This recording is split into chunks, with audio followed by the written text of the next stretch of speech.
Here with us now is Democratic Congressman Robert Garcia, the top Democrat on the House Oversight Committee. Congressman, thanks for being here. You can really hear frustration in people's voices, those who are stuck in these really long security lines. Here's what some travelers in Houston told us this week. I feel like our congressmen should kind of pay attention and get the job done, Do what you need to do to pay these people. They're trying to do their jobs, If their salary was cut, would they be able to sustain for a while? A lot of these people are not making a lot of money in the first place, and now it just is. It's hard to expect somebody to come work for free. I'd like to see our congressmen stand in this line and see if they enjoy it like the normal, everyday voters do. So remember this when you vote in November about who caused this. They saw 4+ hour long lines in Houston this week. Congressman, what's your message to them? Well, one, I completely agree with them, and Congress should not be going anywhere, and certainly not on a long recess that the Speaker is about to allow until this is solved. And we should be really clear that Senate Democrats and Democrats in the House have put forward multiple proposals. There's even been, 5 or 6 votes in the Senate to reopen TSA and to fully fund TSA, and Republicans have rejected that every single time. In fact, we had a deal on the table that would have funded TSA, ensure the Coast Guard had all the resources that they needed, as well as other agencies. But the president, Donald Trump, said absolutely not.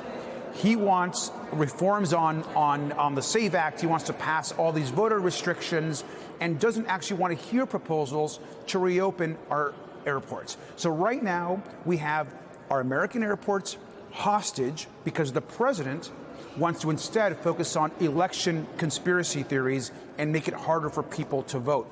Let's pay our TSA officers. We can pass that and get it done today. As we discussed with Ali, there did seem to be movement toward ending this shutdown earlier this week, but now John Thune is calling the latest Democratic proposal not even close to being real. He says Democrats are going in circles. I think back to the last shutdown that ended without Democrats getting what they were demanding when we were talking about those health care costs.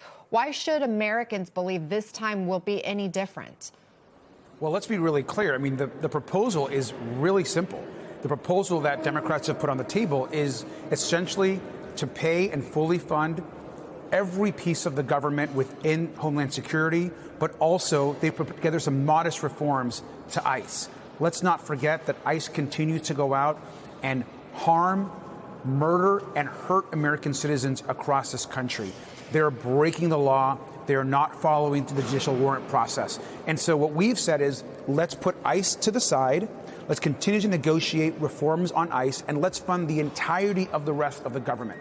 Let's fund TSA right now, today. Let's stop the lines. Let's get America moving. Let's get the airports fully functional. But what the president has said, in fact, we had a deal with the Senate and Republicans. The president stepped in and said, I don't want any deal to fully fund America's airports and TSA. Instead, I want to focus on election conspiracy theories and pass this other law that does not have support in the Senate.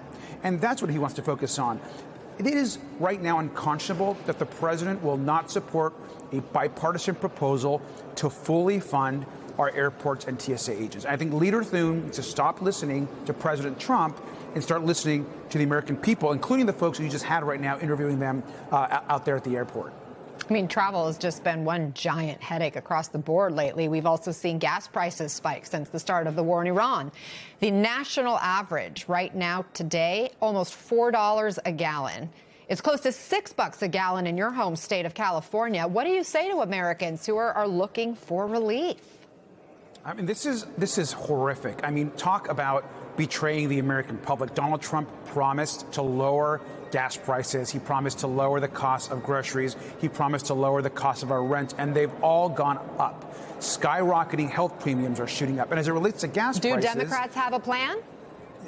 We've been saying from day one, why are we launching a foreign war with no mission, where American service members are dying, where civilians are dying with no clear mission, no end in sight? We should not be in this war right now that is spiking the costs for consumers across the country. $6 a gallon in my home state of California. People are pissed, and they're upset because they can't explain to their families why we're actually in another foreign war in the Middle East with no clear end in sight and no clear mission. And so the president needs to end this war immediately and get costs under control for the average American.